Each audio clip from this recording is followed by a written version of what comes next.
आप सभी को राधे राधे, जय श्री कृष्णा। मैं सूर्यकांत द्विवेदी कैवल्य तंत्र वर्ल्ड में आप सभी लोगों का एक बार पुनः से स्वागत करता हूं। आप सभी लोगों का एक बार पुनः से हार्दिक अभिनंदन करता हूं। आज का जो मैं यंत्र प्रयोग आप सभी लोगों के मध्य में लेकर के आया हूं, ये भी मेरे हर यंत्र की तरह स्वयं सिद्ध है और ये कन्या अति शीघ्र विवाहकारी स्वयं सिद्ध बंगाली मोगा यंत्र है।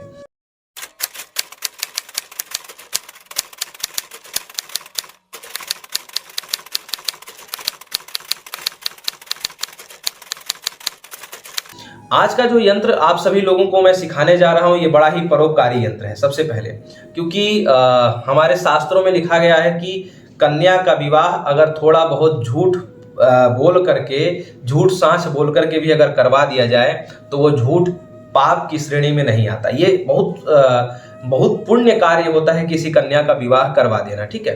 लेकिन आजकल कन्याओं के विवाहों में बहुत परेशानियां आ रही हैं। कोई कहता है कि हमें सुंदर पत्नी चाहिए, हमारी पत्नी हमारे कंधे बराबर होनी चाहिए, छोटी कद की पत्नी नहीं चाहिए, बहुत मोटी हो गई है तो नहीं चाहिए, बहुत सांवली हो गई है तो नहीं चाहिए, पढ़ी लिखी नहीं है तो नहीं चाहिए, नौकरी वाली है तो बहुत सारी ऐसी दुविधाएं और लड़का और लड़की दोनों में आ रही है, ठीक है। तो कहने का अभिप्राय है कि कन्या विवाह शीघ्रता से हो जाए, इसके लिए हमने एक यंत्र पहले भी सिखाया था आप सभी लोगों को। लेकिन कुछ ऐसे शिक्षार्थी जन हैं जिनको वो यंत्र का प्रयोग करने या करवाने में यानी कि यजमानों से प्रयोग करवाने में उनको जो है असहजता महसूस हो रही थी। उन लोगों ने बहुत कहा ये इस जमाने का, इस युग के अनुसार ये यंत्र बहुत आवश्यक है, बहुत ज़्यादा अनिवार्य है, ठीक है।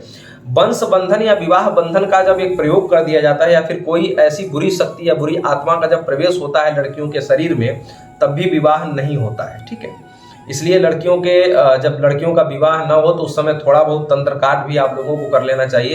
तंत्र काट के हमने बहुत से यंत्र या मंत्र चैनल पर आप लोगों को सिखा रखा है, ठीक है। तो तंत्र काट भी थोड़ा बहुत कर लेना चाहिए, कोई अलाय बलाय ना हो, किसी प्रकार का नजर ना हो, वंश बंधन या विवाह बंधन का प्रयोग वगैरह ना हो, इसलिए तंत्र काट थोड़ा बहुत कर लेना चाहिए, ठीक है।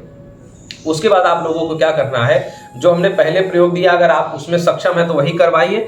नहीं तो जो लोग बार बार ये कह रहे थे कि गुरुदेव ये जो समस्या है कन्या विवाह का, ये बहुत जटिल समस्या है और इसका कोई सरल सहज प्रयोग दीजिए, तो आज जो हम यंत्र आप लोगों को सिखाने वाले हैं ये बहुत सरल सहज प्रयोग है और उस विद्या से और ज्यादा शक्तिशाली है, ठीक है। उस विद्या से भी ज्यादा शक्तिशाली है जो आज आप लोगों को मैं सिखाने जा रहा हूं। जो यंत्र प्रयोग आज आप लोगों को सिखा रहा हूं कन्या विवाह के लिए है, सिर्फ और सिर्फ कन्या के विवाह के लिए, ठीक है। अगर आप लोग कहेंगे तो पुरुष विवाह के लिए भी हम ऐसा ही यंत्र आप लोगों को दोबारा सिखा देंगे, लेकिन ये केवल और केवल कन्या विवाह के लिए, ठीक है। और अति शीघ्र विवाह हो जाएगा और बड़ा ही सरल पद्धति है, इस पद्धति को आप सब लोग कर सकेंगे, ठीक है। तो सबसे पहले चलिए आज का जो यंत्र प्रयोग हम लोग सीखने वाले हैं वो यंत्र आप लोगों को हम दिखा देते हैं। ये रहा वो यंत्र।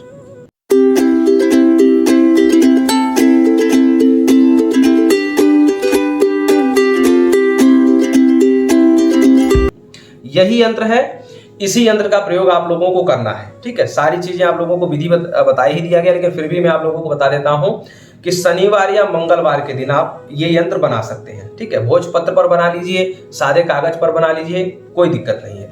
शनिवार या मंगलवार के दिन में आप इस यंत्र को आपको बनाना है, ठीक है। दिन में बना लीजिए और जब आप अपने लिए यानी कि आपकी खुद की पुत्री है, आपकी खुद की बहन है, जब आप हमारा यंत्र विद्या सीख रहे हैं तो आप शनिवार मंगलवार के दिन बना लीजिए।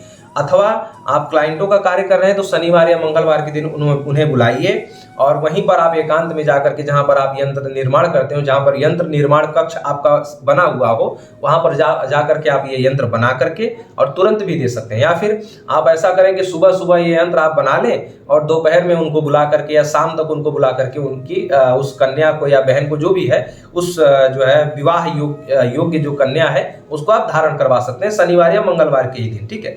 लेकिन आपको ध्यान ये देना है कि जिस दिन आप बनाएंगे उसी दिन धारण करवाना है।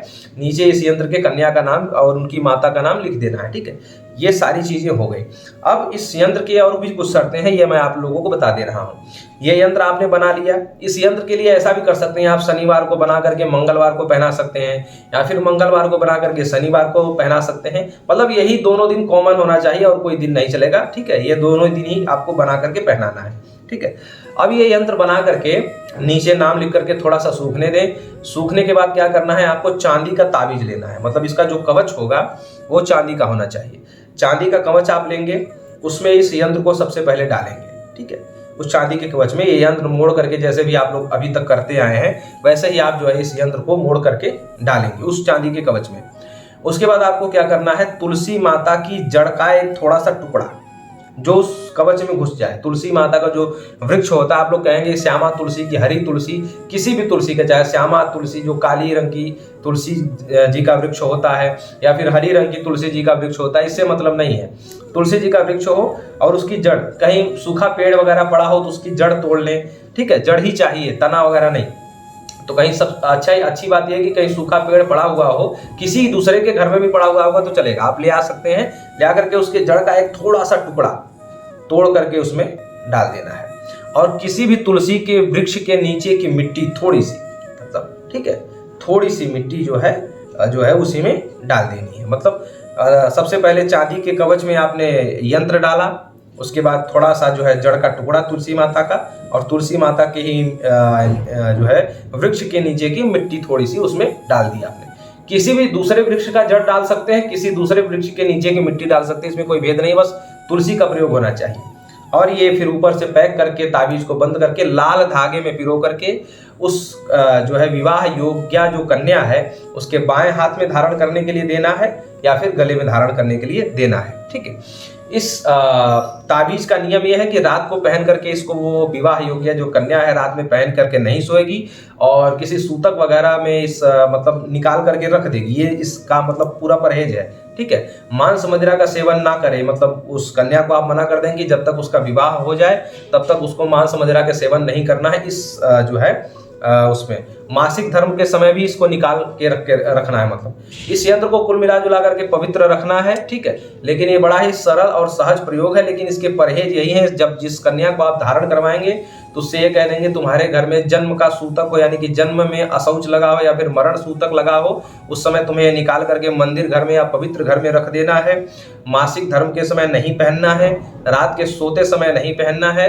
रोज सुबह सुबह इस यंत्र को जो है धूप दीप अगरबत्ती दिखा करके फिर गले में धारण करना है। मतलब रात में निकाल करके पवित्र स्थान पर रख देगी, उसके बाद जब सुबह सुबह पहनना होगा तो सुबह स्नान करा करके गंगा जल आदि से या फिर शुद्ध जल से धूप दीप का ऐसा दर्शन करा करके फिर गले में दोबारा धारण कर लेगी या फिर बाएं हाथ में पहन लेगी, जहां भी सुविधा हो, ठीक है। तो ये ऐसा करके रखना है उस विवाह योग्य कन्या को। जब उस कन्या का विवाह तय हो जाए और विवाह हो जाए, जब तक विवाह ना हो जाए तब तक इसको पहने रखना है। जब वो सुहागिनी हो जाएगी तब इस कवच को पहनने का उसका कोई अधिकार नहीं है, ठीक है, क्योंकि अब वो पत्नी हो चुकी है, वो कन्या से औरत परिणीत हो चुकी है, ठीक है। तो अब इस यंत्र को निकाल करके गंगा आदि नदियों में पवित्र स्थान पर विसर्जित कर देना है, ठीक है।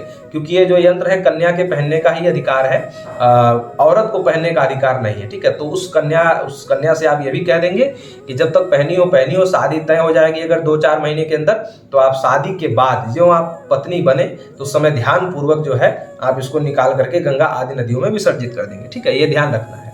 तो ये सारी चीजें आपको बता देनी है, सारा नियम कानून मैंने बता ही दिया है। जिन लोगों ने ये निवेदन किया था गुरुदेव आसान से आसान पद्धति सिखा दीजिए, तो हमने सिखा दी। और भी किसी चीज की अगर आसान पद्धति आप लोगों को चाहिए तो आप लोग कमेंट करिएगा, अगर संभावित होगा तो उन यंत्रों की भी मैं आसान पद्धति आप लोगों को सिखा दूंगा। राधे राधे।